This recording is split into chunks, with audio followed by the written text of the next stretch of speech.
So now Ralph and Lahni are going to do their usual 1 minute or 10 about some astrological insights. Yes.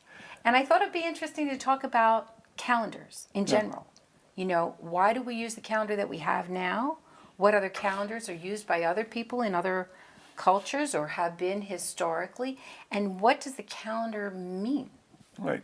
And this is going to be significant for us because we are working on our Chinese New Year forecast, and we do a global forecast. It's positional. It's based upon different positions around the world, locations around the world, and we base it upon the chart for the new moon in Aquarius, which is the Chinese New Year, which is, as far as we know, the most widely celebrated holiday in the world because the great majority of the population in the world is in Asia. About 1 in every 5 people on the planet are Chinese, and then you add all the other Asian cultures, and that is the most important holiday. And of course, we live in the North Bay, area north of San Francisco, and believe me, in San Francisco, the Chinese New Year is a big holiday. I mean, there's more that goes on there than I think during Christmas in some ways. And it's fun and it's exciting, but a lot of people don't know why the Chinese New Year changes its date. But as Ralph said, it's determined by when the new moon in Aquarius falls. And when you think about the circle of the signs, the sun rules Leo.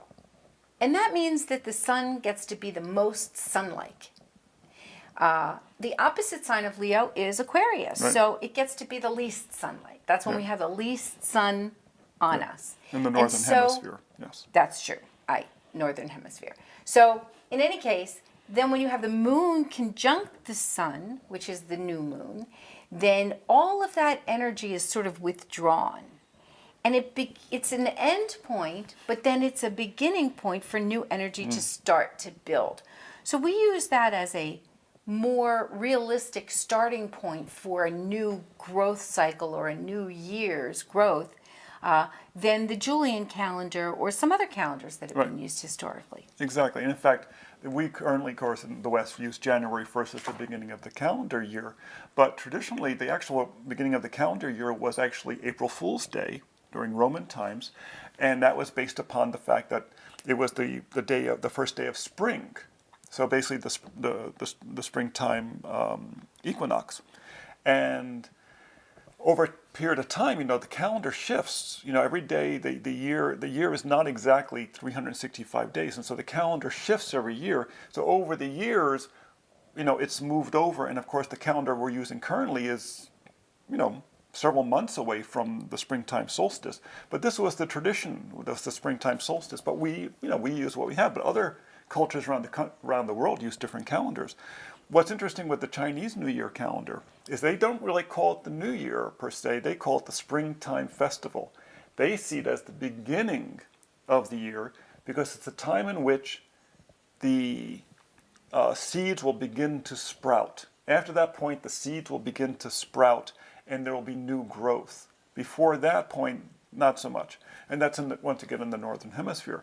What's interesting is that it lands at different times of the year. It can run, and remember, Leo is in the middle of the summer, right? It runs from, from middle of July, about the 20th of July to middle of August when Virgo begins. And then Aquarius is the opposite time of the year, the deepest part of the winter in the Northern Hemisphere. Well, it can be, the new moon can appear at any time within there, all the way from January, from about the 21st of January up until about the 20th of February. And I think this is the idea behind the groundhog, whether or not we're going to have an early spring. Well, if the new moon is early in that thing, well, then that's going to be an early spring. The seeds are going to sprout early. If it's going to be late in the 30 days, cycle, then it's going to be a late spring because the seeds are going to sprout after that new moon. This is a triggering part. In many ways, it's actually a wonderful way to measure the year because it is the grounding point. It's the point in which all the energy of the earth most withdraws. And in fact, every year we do this, we always send out a picture of us balancing an egg on end. It is one time of the year in which you can easily balance an egg on end. And we do it every year. Take a picture, put it up on social media, on the website, and wherever. And it works very consistently. We know that you can balance an egg on end any time that you have enough patience for it, Yes. but it's just an easy time, and it kind of shows you that way the energy flow helps Exactly. you to do that. So, what does this tell us, though? Well, it tells you the starting point for the year. And the interesting thing about it is that the oldest methods of astrology were location-based. And if you go back to the most ancient forms, the most ancient history of this, it was actually where they would lay out properties and they would line them up with certain planets, the rising of certain planets, and then they would leave at the corner markers the planet, a block, and in it would be carved the symbol for that planet. So the original systems of astrology, which is geometry, were about laying out properties, and a lot of this goes back to ancient Egypt and goes back to the Sumerians and also to the Greeks, where agriculture was so important that they needed to know whose property was whose. You know, how do you designate whose property is, and that's, early land planning basically comes from that same method. Well, even today, astrology is locational. Astrology is based upon where you are. In other words, when we do a chart for someone, some client calls up and says, "Oh, I'd like to have a chart done." They say, "Well, when are you born?" They'll say, "Well, the date and then the time, as close as we can get." And then we say, "Where were you born? What's your location?" And when we go into our into our computers, it will tell you right down to the hospital. And it's very important. If you were born, we find out, I wasn't born in New Mexico. I was actually born in New Jersey. Well, you've got a completely different chart.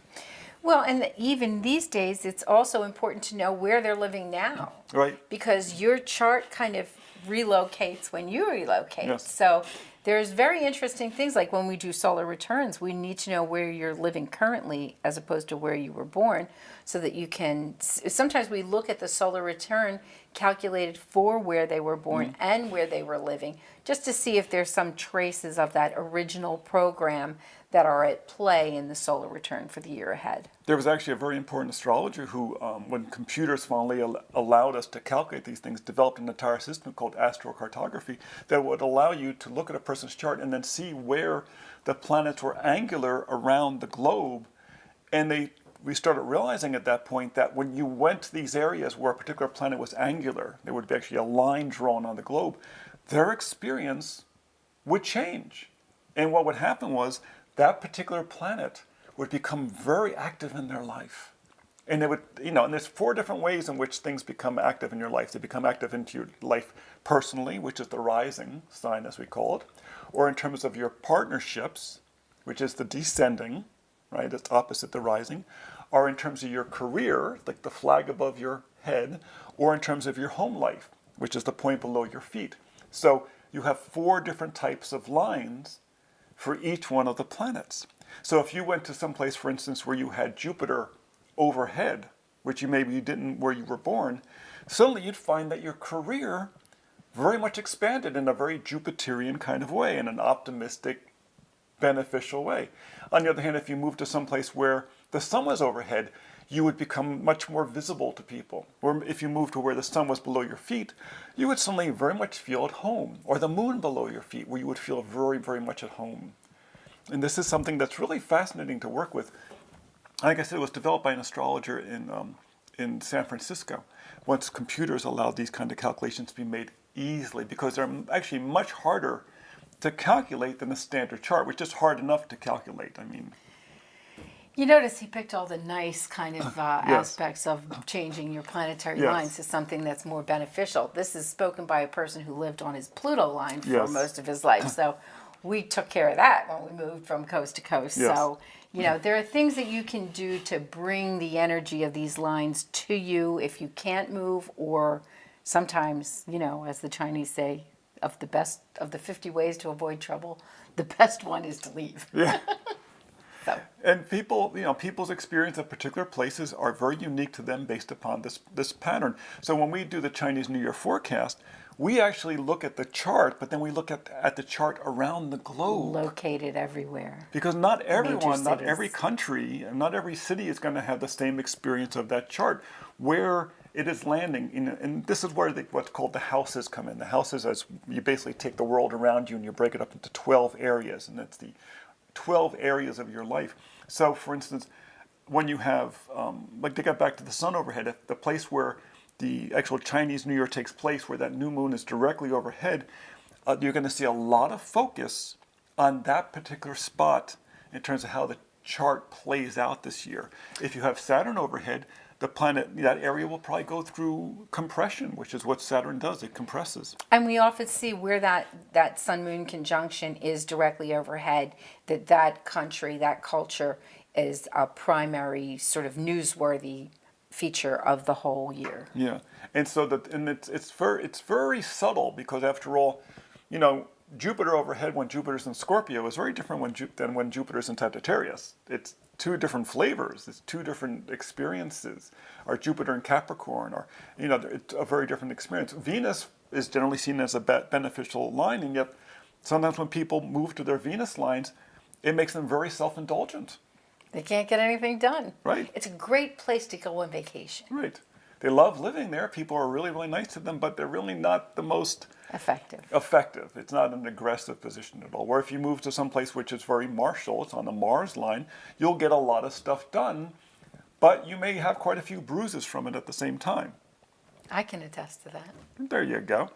And that's where these calendars become important, because even though we live our lives according to our meeting planner and our schedules and things like that, there are celestial calendars, there are celestial markers that clock that goes on behind the scenes that help affect the weather, affect our bodies, affect our body clocks, that are influencing us all the time.